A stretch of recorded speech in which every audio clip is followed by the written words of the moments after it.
औज़ुबिल्लाहि मिनश्शैतानिर्रजीम बिस्मिल्लाहिर्रहमानिर्रहीम अस्सलामु अलैकुम वरहमतुल्लाहि वबरकातुहू। सूरह हज है मेरे सामने और सूरह हज की आयत नंबर 64 है, पारा नंबर 17 है और रुकू नंबर 17 है। आयत नंबर 63 में अल्लाह तबारक व तआला ने मुशरिकीन मक्का को या मुशरिकीन आलम को दलील नकली दे के समझाने की कोशिश की, दलील नकली दे के समझाया और फरमाया कि अल्लाह के अलावा जिनको तुम महबूद समझते हो वो एक मक्खी पैदा करने पर कादिर नहीं, और मक्खी अगर कोई उनसे चीज़ छीन ले तो मक्खी से अपना छीनी हुई चीज़ वापस लेने पर कादिर नहीं है, और तालिब और मतलूब दोनों ज़ईफ़ हैं, बेबस से मजबूर हैं। अब देखते हैं कि आयत नंबर 64 में अल्लाह तबारक व तआला क्या फरमा रहे हैं। मुशरिकीन से ही शिकायत कर रहे हैं अल्लाह तबारक व तआला, इंसानियत से ख़िताब था, अल्लाह तबारक व तआला का ख़िताब है और इंसानियत से शिकायत है, और ख़ुसूसन उन इंसानों को से जिन्होंने अल्लाह तबारक व तआला के साथ शरीक ठहराया। शिकायत करते हुए अल्लाह फरमा रहे हैं कि वमा क़दरुल्लाह हक़्क़ क़द्रिही, अल्लाह तबारक व तआला की इन्होंने इस तरह कदर नहीं की जिस तरह के कदर करने का हक़ था। कैसे कदर करने का हक़ था, क्यों नहीं की, किसने नहीं की।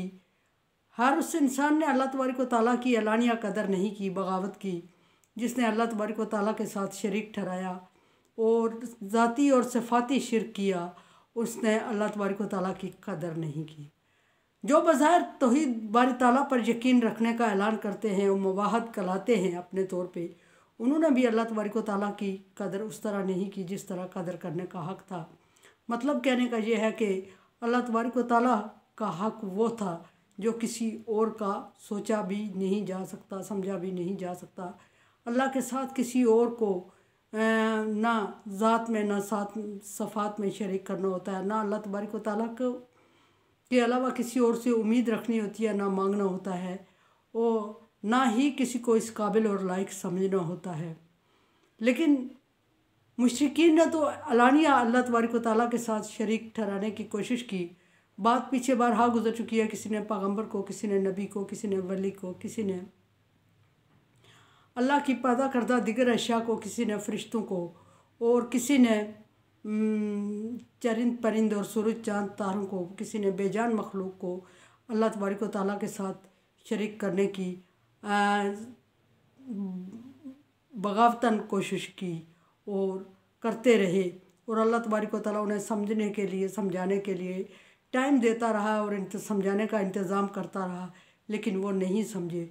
और जब नहीं समझे तो फिर अल्लाह तबारक व तआला ने फरमाया कि अल्लाह तबारक व तआला मुशरिक को माफ़ नहीं करेगा, और जब माफ़ नहीं करेगा तो अल्लाह तबारक व तआला ने दुनिया में उन पर अज़ाब नाज़िल फरमाया। बारहा दलील नकली ज़िक्र फरमाई अल्लाह तबारक व तआला ने। अल्लाह तबारक व तआला के वादाहुल शरीक होने की कम व बेश हज़ारों लाखों दलाइल कुरान पाक में मज़कूर हैं। सबसे जो बड़ी दलील अल्लाह तबारक व तआला ने ज़िक्र फरमाई वो है कुल हुवल्लाहु अहद अल्लाह समद। पूरी सूरह इखलास इस पर अल्लाह तबारक व तआला ने दलील दे के पेश की, लेकिन इंसान नहीं माना। ये तो रही उन लोगों की बात जो अलानिया अल्लाह तबारक व तआला के साथ शरीक ठहराते हैं और मुशरिक हैं, मुनकर हैं, काफिर हैं, इस दूसरे किसी मज़हब से ताल्लुक़ रखते हैं। लेकिन वो लोग जो बज़ाहिर मवाहद होने का ऐलान करते हैं, उनका ऐलान भी, मवाहद कराना भी वक्ती ज़ुबानी है, और अमलन वो भी किसी न किसी शिरक में पड़े हुए हैं। याद रहे कि शिरक और तौहीद के दरमियान बाल बराबर बॉर्डर है, जिसने बॉर्डर क्रॉस कर दिया वो शिरक में चला गया। शिरक असल में नाम है, दूसरा नाम मोहब्बत का है। जिसने अल्लाह से मोहब्बत की और एक तरफ हो गया, एक तरफ गिरा, वो मवाहद हो गया। जो दूसरी तरफ गिर गया, किसी और की मोहब्बत में हद से बढ़ गया, वो मुशरिक हो गया। और बाल बराबर बॉर्डर पर कायम रहना इंतहाई मुश्किल मरला है। फरमाया कि उन्होंने अल्लाह की इस तरह कदर नहीं की जिस तरह कदर करने का हक़ है। इन्नल्लाह लक़वियुन अज़ीज़, अल्लाह तबारक व तआला ताकतवर और गालिब है। ताकतवर और गालिब है से मुराद यह है कि अल्लाह तबारक व तआला وہ چیزیں کر دکھاتا ہے جو وہ چاہتا ہے، جو دین وہ چاہتا ہے اس دین کو پھیلا کے رہتا ہے، جس پیغمبر کو وہ چاہتا ہے، ہر ایک پیغمبر اس کی مرضی سے آیا، ہر ایک کو اس نے چاہا اور پیغمبر کو منوا کے رہتا ہے۔ لیکن نبی صلی اللہ علیہ وسلم کے لیے خصوصی مہربانی کہ قیامت تک آپ کا دین چلتا رہے گا، آپ کے ماننے والے بڑھتے رہیں گے، آپ کے مخالفین بڑھتے رہیں گے، اور بالآخر ان دین عند اللہ الاسلام کا وعدہ پورا ہوگا کہ اللہ تبارک و تعالیٰ کے نزدیک پسندیدہ دین دین اسلام ہے۔ پھر یہ فرما دیا، دو صفات ذکر فرمائیں، قوی ہے یعنی کہ غالب ہے اور غالب کر کے رہے گا۔ قوی ہے یعنی طاقتور ہے تو پھر اپنی طاقت کو منوا کے رہے گا، اور طاقت کو منوا کے رہے گا تو دنیا کی تمام چیزیں اللہ تبارک و تعالیٰ کے سامنے بے وقت اور بے معنی ہیں۔ اور پھر فرمایا عزیز غالب ہے تو اپنے من پسند رسول کو اور من پسند دین کو غالب کر کے رہے گا، کفار خواہ کتنی ہی دولت خرچ کر دے۔ ایک جگہ فرمایا کہ یہ لوگ جو مشرکین ہیں، منکرین ہیں، کفار ہیں، یہ اللہ کے دین کو نیچا دکھانے کے لیے اپنی دولت خرچ کر رہے ہیں، اور یہ ابھی کی بات نہیں کہ کر رہے ہیں، یہ آئندہ بھی کرتے رہیں گے، اور کرتے رہیں گے تو پھر انہیں حسرت اور پچھتاوا ہوگا۔ حسرت اور پچھتاوا کیوں ہوگا؟ حسرت اور پچھتاوا اس لیے ہوگا کہ دین سے لوگوں کو دین سے روکنے کے لیے اپنی دولت مال بھی خرچ کر چکیں گے، اور پھر کامیاب بھی نہیں ہوں گے۔ کامیابی ممکن ہی نہیں ہے ان کی، کیونکہ اللہ تبارک و تعالیٰ کے ساتھ اللہ نے جنگ کر رہے ہیں، اللہ کے دین کے ساتھ اللہ نے جنگ کر رہے ہیں، اور اللہ کے نبی کے ساتھ اللہ نے جنگ کر رہے ہیں، اور اللہ غالب ہے، اور غالب اپنی من پسند دین کو کبھی مغلوب نہیں ہونے دے گا، من چاہے پیغمبر کو کبھی مغلوب نہیں ہونے دے گا۔ سو یہ ناکام ہیں، اور اپنی ناکامی کا یہ پچھتاوا کریں گے، اور جو پچھتاوا اس وقت ہوگا جس وقت یہ اپنے مال متاع سارا خرچ کر چکیں گے، اور ان کے خرچ کرنے سے، ان کے روکنے سے، ان کے رکاوٹ ڈالنے سے یہ اپنی کوشش میں، اپنے مشن میں کامیاب نہیں ہوں گے۔ اور جب کوشش اور مشن میں کامیاب نہیں ہوں گے تو پھر پچھتاوے کے علاوہ ان کے پاس کچھ رہ ہی نہیں جائے گا، اور رہ ہی نہیں جائے گا۔ یہ نہ صرف امت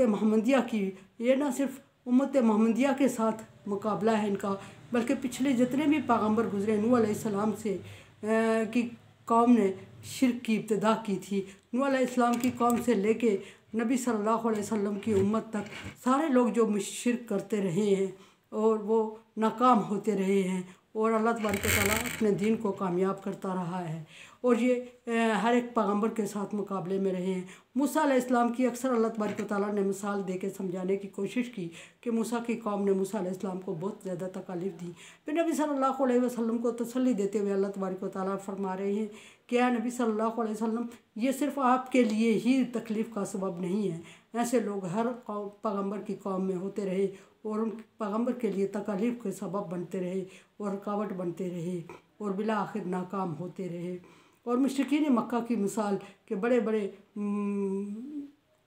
قوی ہیکل اور شرح جوان جو میدان بدر میں اترے، اور معمولی بچوں کی، چھوٹے چھوٹے بچوں کے ہاتھوں، بظاہر چھوٹے چھوٹے معمولی کوئی انسان نہیں ہوتا، بظاہر چھوٹے چھوٹے بچوں کے ہاتھوں شکست کھائی اور قتل ہوئے اور نشان عبرت بنے، اور پھر فتح مکہ کے دوران ان کے لیے بڑی سبکی ہوئی، جبکہ نبی صلی اللہ علیہ وسلم چند صحابہ کرام کے ساتھ داخل ہوتے ہیں مکے میں اور اعلان کرتے ہیں اور جاء الحق و زہق الباطل کان باطلا زہوقا۔ اور یہ بہت بڑی مثال تھی۔ میرے چینل کو دیکھیں، سمجھیں اور سبسکرائب کریں، اور صدقہ جاریہ میں میرا ساتھ دیں۔ تعاون علی البر والتقوی، نیکی اور اچھائی کے کاموں میں ایک دوسرے سے تعاون کریں۔ اگر آپ سمجھتے ہیں کام اس قابل ہے تو تعاون کریں، ادروائز میں آپ کی رائے کی منتظر ہوں۔ اللہ حافظ۔